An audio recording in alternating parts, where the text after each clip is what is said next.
Salam jumpa kembali saudara-saudariku yang terkasih dalam Tuhan kita Yesus Kristus. Salam sejahtera untuk kita semua.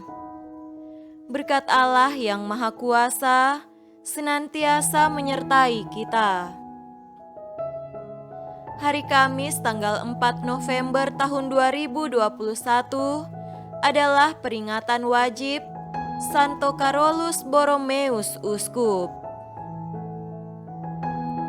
Carolus Borromeus terlahir dari pasangan Ghiberto Borromeo dan Margherita de Medici, saudara Paus Pius keempat. Dari seluruh kisah hidup dan karyanya, dapat dikatakan bahwa sejak lahir, ia telah ditetapkan untuk menjadi pelayan Allah bagi kemajuan gerejanya.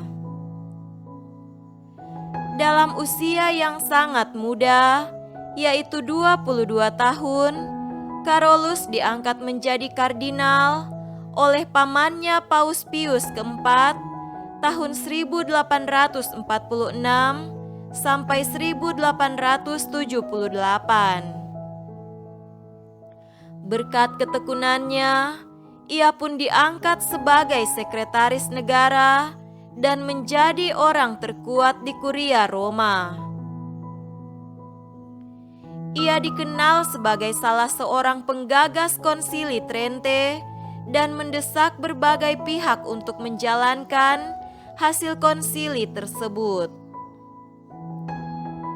Setelah konsili, ia meminta kepada Paus agar ia dibebaskan dari tugasnya di Kuria Roma untuk memperbarui keuskupannya, Keuskupan Milano. Ia amat menyadari kebutuhan umat di tempat tinggalnya.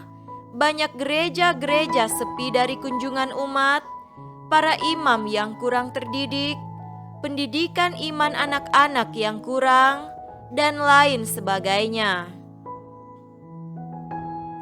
Oleh karena itu, ia berusaha mendirikan sekolah-sekolah minggu bagi anak-anak dan seminari-seminari keuskupan untuk membentuk calon imam yang tangguh. Dari sinilah seminari mendapatkan modelnya yang pertama. Usahanya ini seringkali mendapat pertentangan dari berbagai pihak yang tidak menyetujui usaha pembaruan yang ia lakukan, namun berkat perlindungan Tuhan, Carolus dapat bertahan. Orang kudus ini meninggal dunia di Milano pada tanggal 3 November tahun 1584 karena sakit yang dideritanya.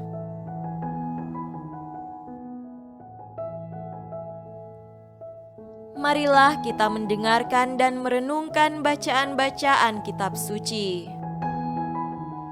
Bacaan pertama dari surat Rasul Paulus kepada jemaat di Roma, pasal 4 ayat 7 sampai 12.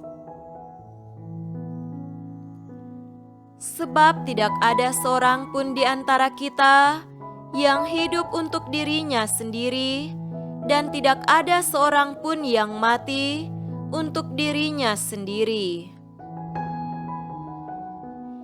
Sebab jika kita hidup untuk Tuhan, dan jika kita mati untuk Tuhan. Jadi baik hidup atau mati, kita adalah milik Tuhan. Sebab untuk itulah Kristus telah mati dan hidup kembali, supaya ia menjadi Tuhan, baik atas orang-orang mati, maupun atas orang-orang hidup. Tetapi engkau, mengapakah engkau menghakimi saudaramu? Atau mengapakah engkau menghina saudaramu? Sebab kita semua harus menghadap tahta pengadilan Allah. Karena ada tertulis, demi aku hidup, demikianlah firman Tuhan, semua orang akan bertekuk lutut di hadapanku, dan semua orang akan memuliakan Allah. Demikianlah setiap orang di antara kita akan memberi pertanggungan jawab tentang dirinya sendiri kepada Allah. Demikianlah sabda Tuhan. Syukur kepada Allah.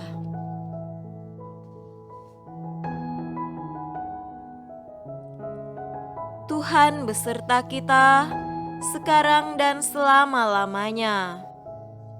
Inilah Injil suci menurut Lukas. Dimuliakanlah Tuhan.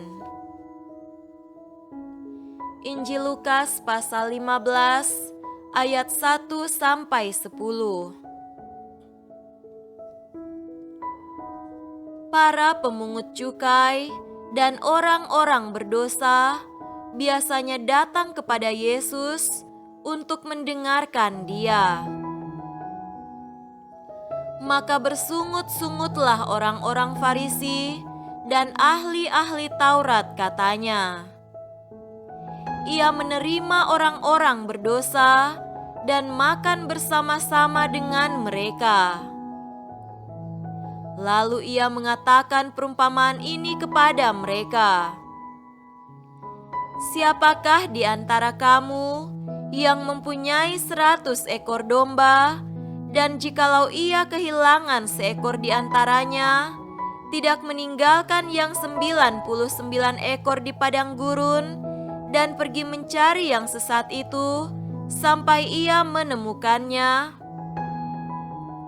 Dan kalau ia telah menemukannya, ia meletakkannya di atas bahunya dengan gembira, dan setibanya di rumah ia memanggil sahabat-sahabat dan tetangga-tetangganya, serta berkata kepada mereka, 'Bersukacitalah bersama-sama dengan aku, sebab dombaku yang hilang itu telah kutemukan.' Aku berkata kepadamu, demikian juga akan ada sukacita di sorga karena satu orang berdosa yang bertobat, lebih daripada sukacita karena 99 orang benar yang tidak memerlukan pertobatan. Atau perempuan manakah yang mempunyai 10 dirham, dan jika ia kehilangan satu di antaranya, tidak menyalakan pelita dan menyapu rumah serta mencarinya dengan cermat sampai ia menemukannya?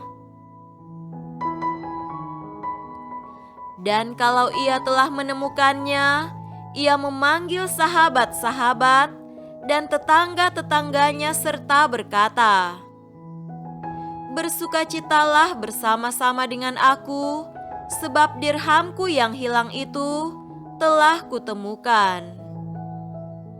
Aku berkata kepadamu, demikian juga akan ada sukacita pada malaikat-malaikat Allah karena satu orang berdosa yang bertobat."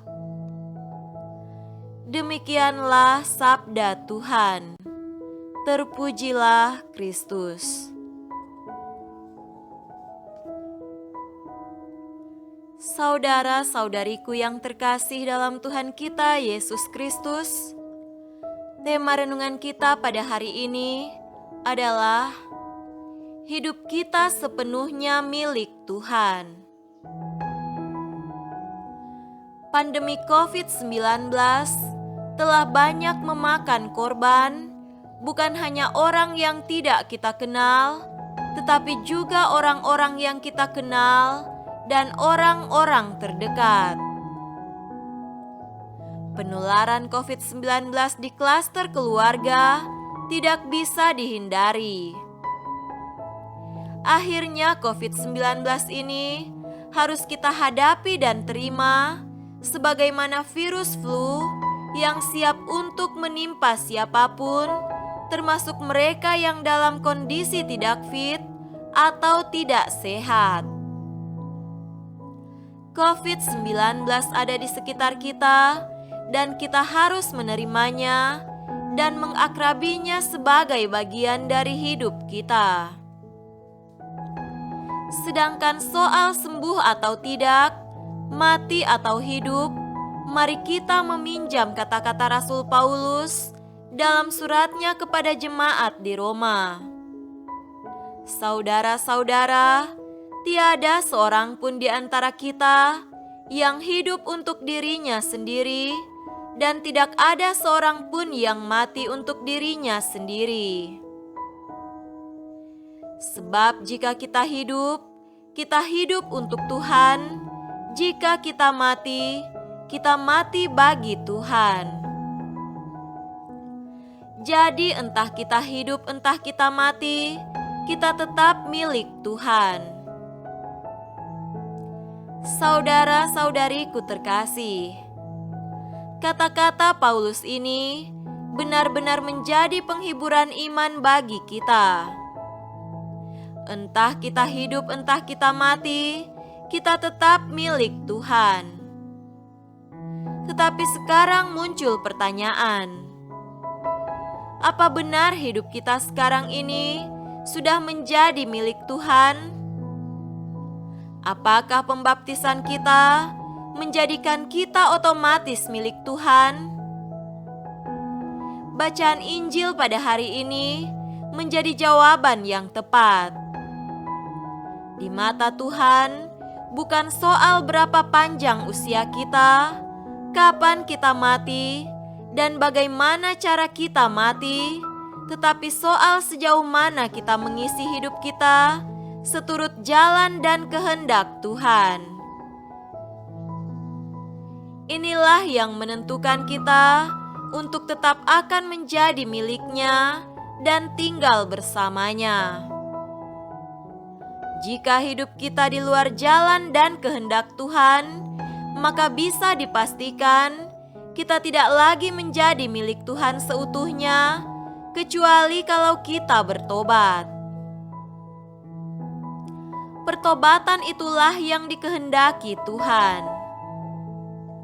Tuhan masih memberikan kesempatan kepada siapapun yang mau kembali ke jalan Tuhan dan kembali membiarkan diri dalam rangkulan Tuhan. Apa jaminan dan tolok ukur dari keyakinan ini? Injil hari ini menegaskan, "Aku berkata kepadamu, demikian juga akan ada sukacita pada malaikat Allah karena satu orang berdosa bertobat." Mari jadikan hidup kita tetap menjadi milik Tuhan dengan pertobatan kita. Tuhan memberkati kita semua. Amin.